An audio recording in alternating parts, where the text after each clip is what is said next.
Hello, it's your favorite sports thunk here. Don't forget to hit that subscribe button to join the fastest growing community on YouTube. Remember, Nightcap doesn't happen without you. So please subscribe or you're going to make Ocho cry. UConn beat USC to advance to the Final Four, 80-73. But I thought that first game was so good, Ocho, we need to start with that one. Mm-hmm. Caitlin Clark carries Iowa past Angel Reese and the last year's national champ, Louisiana Tech Lady Tigers, to reach the Final Four, 94-87. Clark, 41 points with 12 assists, lifted the top-seeded Hawkeyes over last year's defending champ. Iowa advances to the Final Four for the second straight year and gains a measure of revenge against the team that knocked them out, who beat them in the national title game last year. Yeah. Caitlin Clark was phenomenal, Ocho. Tied an NCAA record, tournament record with 9 3-pointers. Broke the game open. It was 45-45 at the half. And then she comes out in the third quarter and launches 4 and hits them. And now she's broken the NCAA all-time record for 3-pointers made, 540. With another game, possible 2 games to go, she passes Oklahoma Taylor Robinson's 537. It was also Clark's 20th game in which she scored at least 30 points and 10 assists in her career. This is also Clark's third game with 40-point double-doubles in the NCAA tournament, Elite 8, 2023 national semifinals, and the 2024 Elite 8. So she was phenomenal. Angel Reese was great until she fouled out, 17 points, 20 rebounds. She fouled out late in the fourth quarter. She tweaked that ankle early in the ball game, Ocho. Flau'jae Johnson added 23, but it was not enough to overcome Caitlin Clark and the Hawkeyes. Yeah. Ocho, you watched this game. What did you like about it?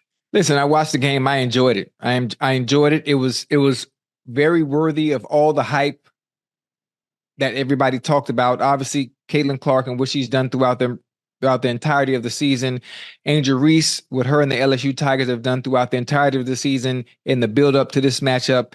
It was everything I expected it to be, especially for me, someone who doesn't watch much basketball. This was a joy for me to watch because it was exciting all 4 quarters. Obviously, Caitlin Clark, dude, she's amazing. She's she's amazing. She's amazing. Listen, I don't want to do any type of comparisons as far as NBA players, but pulling up from half court, pulling up from McDonald's, pulling up from outside the gym, pulling up from the stands, basically is what she did out there. And she was so efficient from the field and being able to do whatever she wanted the entirety of the night was really awesome. It was awesome to see. It was a great matchup. The LSU Tigers, Coach Mulkey and Angel Reese and their squad, they played a hell of a game, but it just wasn't enough to unseat the Iowa Hawkeyes tonight. I really enjoyed it, Unc. I really did. Yeah, I think the women's college game is alive and well. Last year, this game did slightly less than 10 million. I can believe it's going to be double digits, at least when we get the ratings back tomorrow. Caitlin Clark was phenomenal. You knew she would be. I felt in order for her to win this game, I felt she was the best player on the court, but I felt LSU had the better team. And in order for Iowa to advance, she was going to have a Cheryl Swoops type of a game. Right. And Cheryl Swoops in the national championship game, she shot 16 of 22 or 17 of 22. She had 47, and she lifted her team. Caitlin Clark had a similar type game. She was phenomenal. Cheryl didn't have the assist.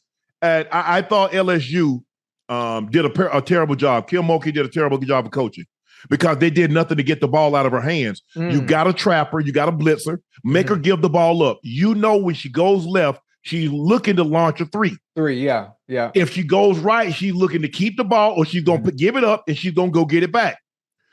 Look at the way UConn, how they approach Juju Watkins. Right. She got the ball, they trap her, they blitz her, give it up. Sometimes you either, you show, but you can't. And then the first 2 possessions, what do, Ocho? They go under. You mean to tell me Caitlin Clark, who arguably one of the greatest shooters in women's college history, you're going to go under the screen? Right. There's no possible way you rehearse that. I'm going to say Kim Mulkey, she coached them to go over the screen, and that was just them going under the screen. Right. But there's no... Would you ever go up on the screen over Steph Curry? Would you ever go up on the screen on Dame Lillard? Absolutely not. Right. You have to give her the same level of respect in the women's college game that you would give those great shooters, and that what she is. Right. And so I just didn't see enough adjustments. LSU did a tremendous job on the glass, out rebounded by 18. I thought when Angel Reese tweaked that ankle, she wasn't the same player because she didn't have the same level of lift, Ocho. But also, you look at Iowa early on, what were they looking to do? Push the pace. Push the pace, yeah. They're looking to get it. They said, look, we're not going to let you down the set. court. We can't let you set your defense because we don't have the size to match up with you. Right. So every chance we can get an easy bucket, we're looking to get that. We're going to get it. Clark get the ball, eyes immediately up, she's ahead. Right. Boom. But you know what? Even though I thought LSU did a terrible job of defending Caitlin Clark, you have to give her because she rose to the occasion. One or two things needed to happen. You make her a scorer or you make her a facilitator. But you can't let her do both. You can't let her go get 41 and 12 assists because now you're at her mercy. You're at her mercy, Ocho. You got to make a decision. Braun, either you're going to get 30, 40 with 3 or 4 or 5 assists, or you're going to get 50. But we're not going to let you get 40 and 15. Right. You can't let these great players do that to you because now not only are they getting theirs, they're allowing their other their teammates to get involved as well. Yeah, but sometimes you have to think about it. There are ways, like you just said, not allowing or trying to contain a player. You can't stop them. You can only hope to contain them. Or slow them down. They would find ways. They will run plays and find ways to get Caitlin Clark the ball and make sure she can get those shots off and get open. And then if, let's say, the coaching was a little different on Coach Mulkey's part, I think still then the Hawkeyes would adjust and still find ways to make sure they can find ways to get Caitlin Clark open. And she's one who can, how do I say this the right way in basketball terms? She can create a shot on her own. Yes. She can create a shot on her own where she doesn't need much help. So once you put it in a structured environment, now you have picks and you got screens, and you got rolls, then that makes even that much better. So there perfect. Really I can trap her. Because what she does when they set the pick and roll, you brought the defender closer. Now I can trap you. Right. Now I can blitz you and make you give the ball up. Now you might get it back or they might roll to the basket, but I can't let Caitlin Clark. What do you say if I'm playing a team with a great receiver? If the number 2 guy, the number 3 guy beat me, I can live with that. If T. Higgins, if Taylor Boyd beats me, I just can't let Jamar Chase go get 203 touchdowns. Right. So if T. Higgins goes get 125 and Boyd gives me 75 and 2 touchdowns, I can live with that because there's 3 guys. I just can't let the guy I know they're trying to get the ball to beat me. Yeah. You know the one chance they got of beating you is Caitlin Clark. Yeah. So if somebody else rises to the occasion, Ocho, hey, we've seen that happen. We've seen that happen before. The second tier, third tier guys rise to the occasion. But I can't let Caitlin Clark go get 41 and 12. Right. I have a question. Hey, I'm looking at the chat and they said my camera's blurry. Is it blurry on your end? Do I look blurry? Looks fine to me. Huh? They said it's fixed now. Actually, it's fixed now. Yeah. Okay. Oh, chat was making fun of my camera. Talk about my camera from 2013. Well, the Nightcap looks blurry. Nightcap does look blurry. Can you see it? Anyway. Oh, you said you were blurry. To say the Nightcap is blurry, but you were blurry at first. So what do I do? How do I? Nothing. You good. You good. As long as you could, we don't care about the sign. Long as you're clear. Okay. Long as you're clear. Okay. I'm ready now. I'm ready. Yeah. I want to talk some more basketball. Yeah. I just think the thing is, Ocho, is that look, great players are going to be great, but they're going to rise to the occasion. They're going to rise. I got to make it tough on you. Right.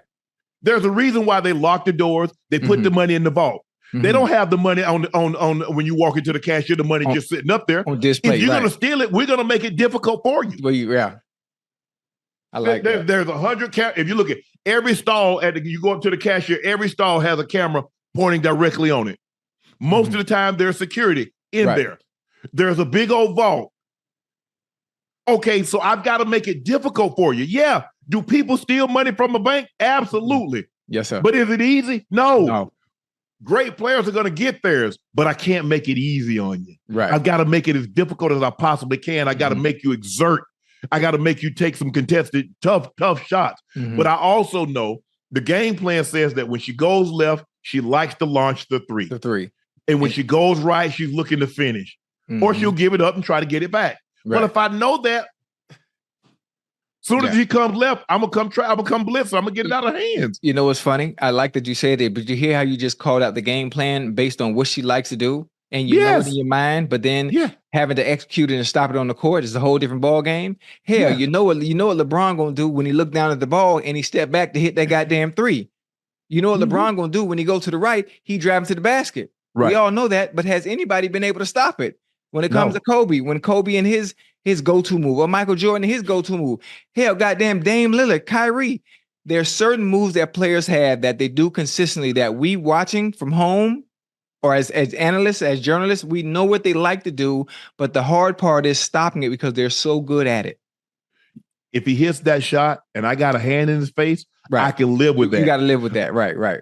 But the fact of the matter is, I'm not up on the guy. And I know LeBron is looking at the ball, and I'm 3 feet away because still the scouting report on LeBron is that don't let him get past you. Don't let him get downhill. So a lot of times they'll concede the shot, that 3-point shot. Now he's made them pay for it a lot this year. He's shooting almost 42% from the three. But I just believe, look, maybe it was in the cards. This game reminded me a lot of the UNLV Duke game.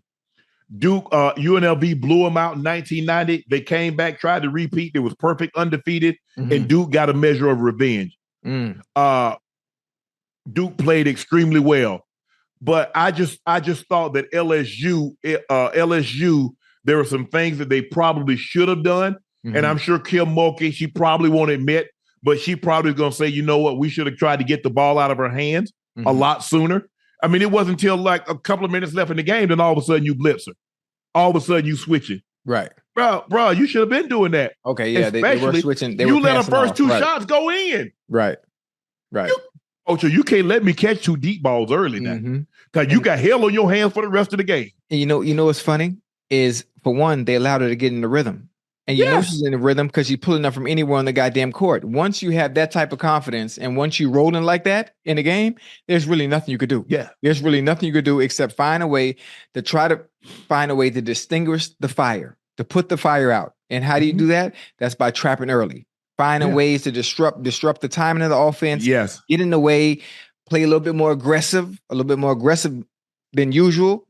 But I mean, they weren't able to do it. And now we got who plays next? So who South Carolina plays North Carolina State, right? And Iowa plays UConn.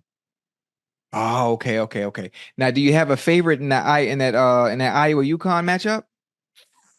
I think Iowa will be favored slightly, right? But the one thing, it's hard to bet against Gino in the big game, right? Gino, he's gonna get his young ladies ready to play. Right. That's one thing Gino does. And you see Gino, he made it tough. He made it tough on their best player, Juju. On Juju, he made it tough. I will blitz you. I'm going to trap you. I'm going to do everything I possibly can.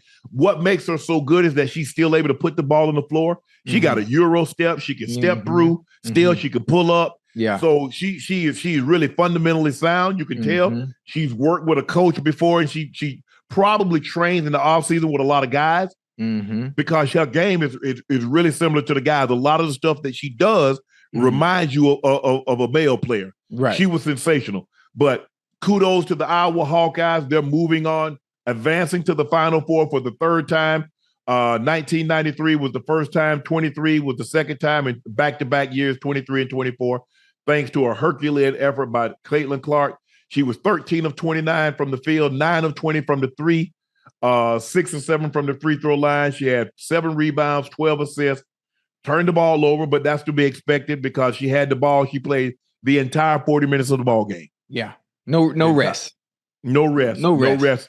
But they did a great job, and they're advancing very well deserved. And I thought the LSU and the women, this is going to be the most watched game because it was so close throughout the entirety of the game. All eyes was going to be on this game, considering of what transpired last year. And Iowa gets a measure of revenge. They come out and they win this ball game 94-87. They advance to the Final Four.